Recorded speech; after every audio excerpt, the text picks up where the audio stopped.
Hello guys, and welcome back to another cold episode. On today's episode, we are back with some more Yu-Gi-Oh! Duel Links action, and as you can tell by the title and the thumbnail, we are playing Witchcrafters. That's right, another old Tier 1 deck that used to be extremely powerful, but is no longer. I feel like that's the theme of this YouTube channel. Things that used to be really cool, and no longer are. That's what we cover. Anyway, Witchcrafters, why were they so strong? Well, they were really strong because of a little card called That Grass Looks Greener. Granted, That Grass Looks Greener is good in freaking every single deck ever, so it doesn't really matter all that much. But, with that being banned, they were still pretty good. However, they did eventually get Holiday limited to 2 because of the fact that it was still really incredibly strong with Charge of the Light Brigade and Light Swarms. So why are we playing this deck? Well, simply these guys right here. I don't actually have any replays where I face Synchrons, but on the ladder, they were all over the place, and I don't think I lost a game to them. They were incredibly easy to beat, and so I decided, hey, why not showcase why this card right here can destroy everything that this entire Synchron deck that is currently being played wants to do. And yeah, that's why we're here. Also, it destroys things like Blue Eyes, and who doesn't love just destroying Blue Eyes players? Anyway, real quick, we're going to get into the deck list, starting off with the skill. Power of Dark. Add Yami. What does it do? It boosts your monsters, and it's a really important boost because it boosts Vere to 3,000, which means a Blue Eyes monster can't just run into it and kill it. It's actually more useful than you might think. And second of all, it also boosts Shmieta from 1,800 to 2,000, which is also incredibly important. And I am actually changing where I normally put my face cam so that you can actually read all of the glorious text that is right over there. Go read all of that text. If you really want to know how it works, pause the videos as I hover over these and read all of this glorious, glorious text, right? As you can see, there's a ton. But I'm just going to do a really quick rundown. Madame Vere, non-target, negate all monster effects your opponent controls by discarding a spell, as well as boosting up a spellcaster type monster during damage calculation by the number of different spells in your hand. So, different named spells in your hand. Really, really useful, and since it's during damage calculation, is really strong. Also, you can use each effect once per turn. Shmieta.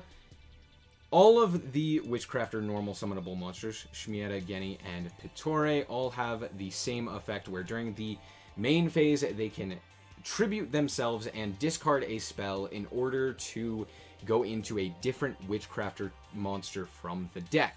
So most of the time you will be going from one of these guys into Vere, or, you know, if you have multiple spells in your hand that you want to discard, you can go into multiple copies of them and just, you know, you go Pittore into Shmieta, into Genny, into Vere, right? If you have enough spells, you can do that, right?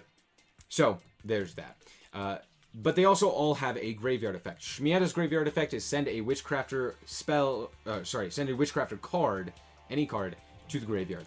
Genny is copy a Witchcrafter spell, banish it and the spell, and activate the effect, right? Really useful.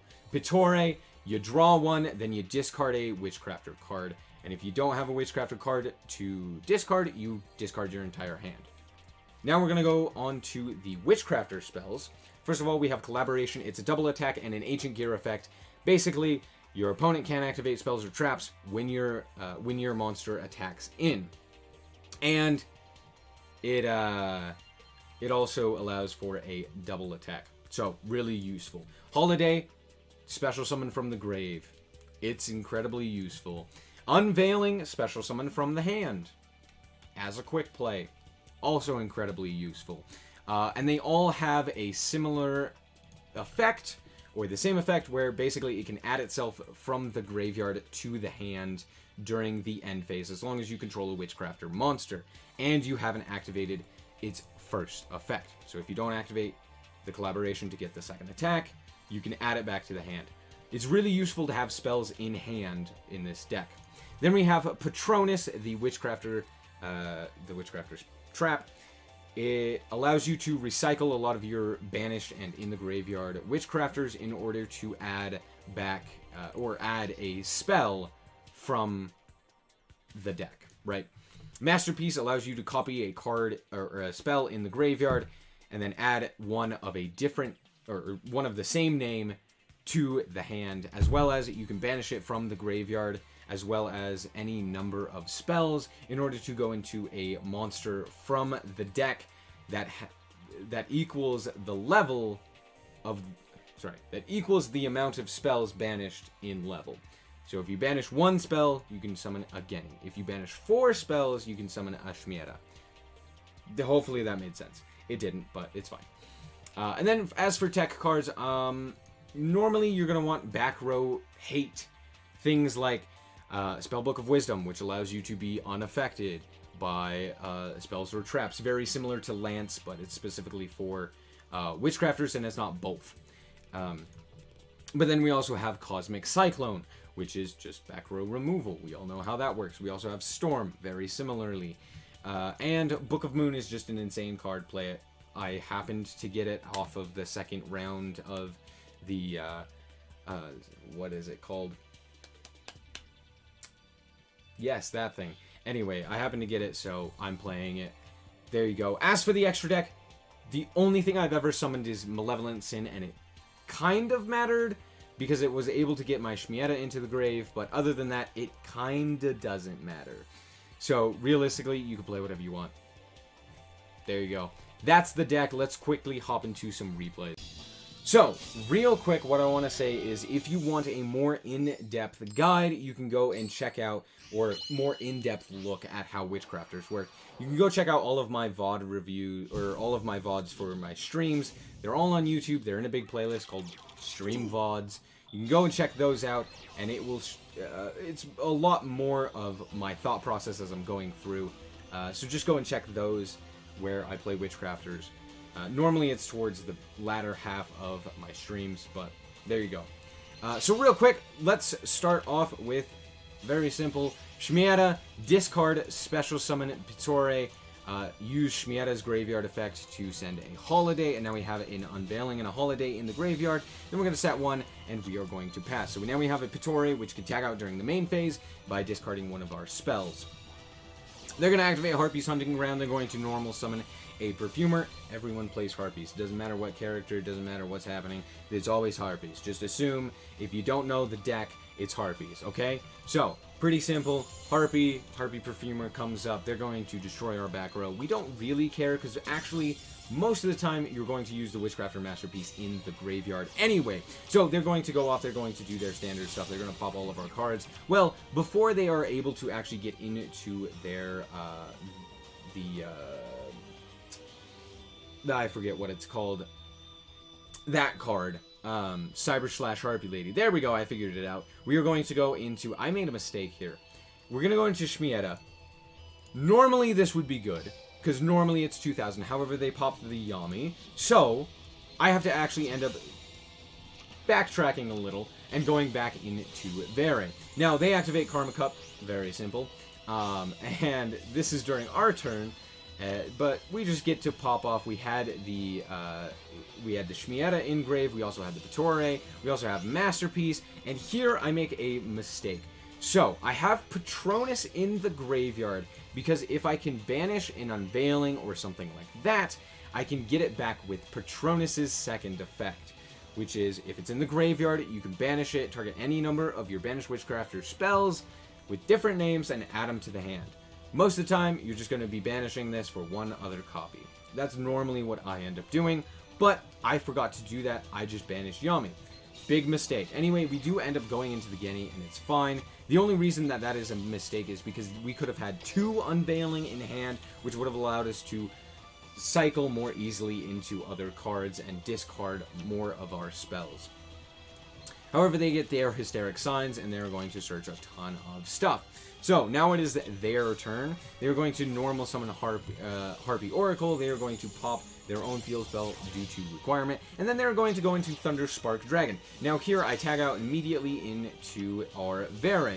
They're going to activate Thunder Spark Dragon, and I'm going to pitch a card to negate the effect. Yeah. Just negate it. Right? Non-target. They're going to attack into our Genny. Genny in the graveyard is actually pretty good, but we still do have this Spellbook of Wisdom. We're going to try and keep it in our hand because of that back row. That back row could be another Karma Cut, and we have already gotten rid of one of our Vere, and we can't really recycle it as of yet. So, we really need to keep this one alive, so we really want this Spellbook of Wisdom to be active. So we're going to banish this Shmieta in order to send a Petore to the grave. This is very interesting. We actually do that because that allows us to do two things. One, it allows us to get our Patronus live and get the Holiday back in hand right now, and it allows us to summon Petore onto the field. So, now here I make another mistake. I figured that I had actually had another Shmieta. However, if you check the banish pile, all three of our Shmietas have been banished. So, Petore is going to banish itself in order to draw a card, and we draw into a second Spellbook of Wisdom, which is great. That means we can set one for our opponent's turn, and we can have one in hand for our turn. Really, really useful. Now, we do have the Genny in attack position, but it's honestly not that bad, because during our end phase, we're going to get back the Holiday and the Unveiling. They're going to go into Channeler in order to summon the Perfumer, and we actually don't care. We're not going to negate the effect until specifically Cyber/Harpy Lady comes out. That's the biggest issue. However, Channeler has a second effect that makes it really stupid. If you have a Dragon-type monster, which this card is a Dragon-type monster, it becomes level 7. So there's just a random level 7 and they can't actually go into their Synchro monster, which is kind of funny. However, I'm going to do them a favor and I'm going to boost up during damage calculation to destroy their dragon. So now it's back to the level 4. However, it's stuck on the field and it can't really do anything because now it's our turn. So Genny's going to tag out. We're going to go into Petore. Why? Because it has 1,000 attack, which is slightly more than 300. So we are going to boost up during the damage step. And we actually did... Sorry, forgot to mention. We did actually end up using the effect of Genny to banish the collaboration to allow for a second attack for Petore. So Petore was able to get that second attack and wipe the field. Goes into an Oracle, has the Elegant Egotist, and a target with only like 3 cards left in deck. Goes into the Cyber/Harpy Lady, activates the Harpy's Feather Rest, and I'm like, okay, he's going to return. Oh, he didn't decide to return, so I didn't even need to negate. He sets a card, and then... Oh, I get a time limit win. The thing is, I don't think that that time limit win mattered. I think we had that game in control, even with the set cards that he was activating. Even if he was to activate an effect, we would be pretty good. We still had the set, what's it called? Yeah, Spellbook of Wisdom. We still had the set Spellbook of Wisdom. We were still pretty protected. And overall, I wasn't too worried. However, I was also getting low on time. So it was very funny that the Harpy player ended up timing out instead of the Witchcrafter player. There you go. Alright. This one is not to show you how the deck works. Check out the next duel. This one's just funny. So, we're going to activate Power of Dark, all of that stuff. We're up against Aster Phoenix. Pretty cool. Oh, they're playing Magnets. Great, fantastic. We actually drew a pretty okay hand. Drawing that second spell is really useful. So we're going to go into Shmieta. Shmieta is going to activate. We're going to go into Petore. Fantastic. We're going to activate Shmieta. We're going to mill our Masterpiece. We love Masterpiece to be in the graveyard. And then we're just going to go into Vere here so that we can get Petore into rotation and draw cards. Then we're just going to, during the end phase, grab back the Witchcrafters spells, as well as setting the Patronus that we had. They're going to go for another Delta. They're going to then go to Magnet Field. They're going to activate Magnet Field and summon up their Beta, the Electromagnet Warrior. They're going to grab themselves that Alpha there, and then they're going to attack in. Now, here is their biggest mistake. I have a set Patronus, which means I can have 3 spell cards in my hand. If they attack into me, they lose. Let's watch this unfold. During damage calculation. Oh, wait, now I'm 6,000 defense. And you lose. Yay, Magnets. Alright, so real quick, what do I think about this deck? Well, first of all, it is a very control-style deck. You could see that with the Harpies. It can go to time, very similar to something like, well, more so similar to something like, I don't know, any other control deck. Except instead of control through trap cards, it's more so control through monsters, which is normally how the TCG or other Yu-Gi-Oh! Duel Links would work. Or sorry, not Duel Links, but Yu-Gi-Oh! Would work, right? Overall, if you enjoy control decks, this is a very fun deck to play. It's not really going to get more powerful at this point. We basically have the best of their card. Well, not the best of their cards, but most of the best of their cards. I think there's like one more spell that we don't have, and one more monster, but all in all, it doesn't really matter all that much. However, I still enjoy it, and it's a really fun deck. It does lose pretty hard to literally just drawing all spells. Or like a non-playable hand, right? Where it's like, oh, you drew Vere and 3 spells that aren't unveiling. Happy day, you lose.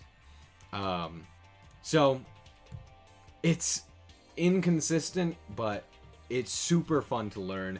Very similar in terms of like rewarding as something like Ritual Beasts or Thunder Dragons, something along those lines. So if you enjoy those kinds of decks, I would highly recommend this one. Anyway, that's going to be it for this episode. I hope that you guys did indeed enjoy. If you did, a like is very much so appreciated. And if you want to check out more content like this, as well as more Yu-Gi-Oh! Duel Links action, then just be sure to subscribe. Anyway, thank you guys so much for watching. And remember to always stay frosty. Bye-bye.